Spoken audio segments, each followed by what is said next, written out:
here I am in a plastic surgeon office getting ready to get Botox in my vagina. I never thought that I would utter those words.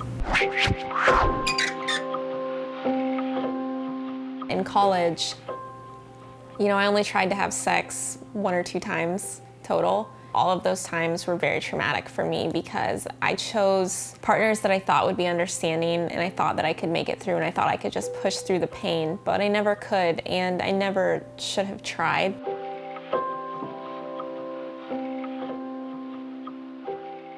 When I would talk to doctors about it, they definitely made me feel like I was overreacting and that it was something that I could just get over. Your vagina may hurt, but it's not the end of the world. I think it's sometimes hard for people with chronic pain to keep up with their social life. When she bails, she's not bailing because she's a shitty friend. She's bailing because she can't get out of bed and she needs her heating pad and she needs to be on a shit ton of medicine. This is my dilator collection.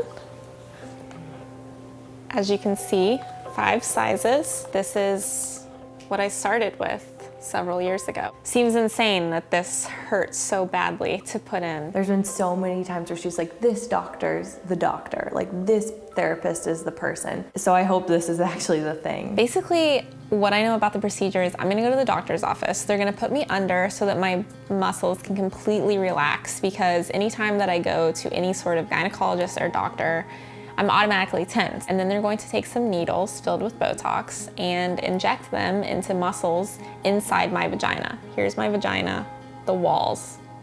And then they're gonna wake me up and I'm gonna go home, and a couple days later, I might be having sex. Who knows? Botox is still a medicine that we use for a lot of different things. It's been sort of popularized because of the way it works aesthetically. So what Botox does, it's a neurotoxin. So basically it stops the nerves getting to muscles, and it'll stop muscles from contracting. Now the goal with you would be to do the injection, but then really rehabilitate your pelvic floor, do aggressive physical therapy. And so as this is working, hopefully rehabilitate your pelvic floor muscles and train them not to go back into that state. It's been a crazy day going through the consultation and stuff, and honestly all I feel right now is hope. Meeting with the doctors, I don't know, they just validated me so much, and it was one of the first times that that's happened, where a doctor has set me down and been like, yes, you have these things, you are in pain, we believe you and we want to help you. And I know that there are good doctors out there. They could be few and far between for women with this condition, but they are out there, they do exist, and they do want to help us. And for me, that says we have a bright future ahead of us, and this is just a step in the right direction. Sorry. Okay, it's a lot. But seriously, thank you. You've been the nicest doctor I've ever had. Did you even realize when we were doing it? I definitely felt it, yeah. But it was it felt far away. It was almost like an outer body experience. I did it, just with some laughing gas, and now here I am on my way home, and it's done and it's over, and now I get to recover, and hopefully in a week my vagina will be normal again. First day that I actually got the Botox done, I was quite sore. My vagina hurts, but it's nothing that I haven't felt before, and it's nothing that I can't handle. The first couple of days, I was really, really anxious that I had just gone through getting needles stuck in me for no reason, and that it wasn't gonna work. Today's the first time I feel up to trying to use my dilator, so I just tried it, and I was really worried that it wouldn't work, but it did, and it was so easy. I didn't even know how to handle it. I just started bawling immediately. In the last 5 years, that's never happened for me, ever.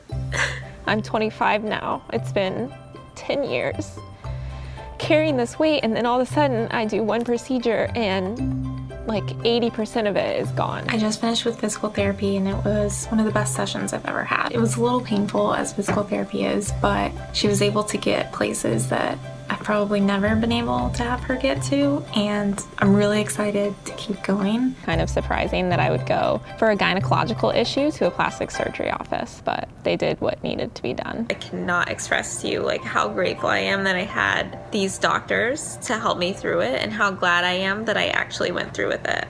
I hate talking about this because it makes me uncomfortable. Talking about sex still makes me uncomfortable years later, even though I know that I'm not alone in this and I shouldn't be ashamed, la-di-da. Just because I couldn't have vaginal intercourse before did not mean that we didn't have a sex life. I was able to orgasm in ways that I'm now not able to do because those muscles are asleep. I've experienced so much hope, but I know there's still so much work left to do. And I know that there is no magic cure and there's no 100% fix it. You have to do so much work on your own. I know that there are ways to work around this, and I know, that there are things that I can do and learn. This whole experience has honestly been so freeing for me. Living with these illnesses in my teenage years and into my early 20s, I constantly felt like I was living with this dark secret that I couldn't tell anyone about. And having the film crew follow me and being able to talk so openly about this has been so freeing. It's a real condition. Millions of women deal with it, and it's about time that we start figuring out ways to help it. And Botox is just one of many treatments that I hope are still to come.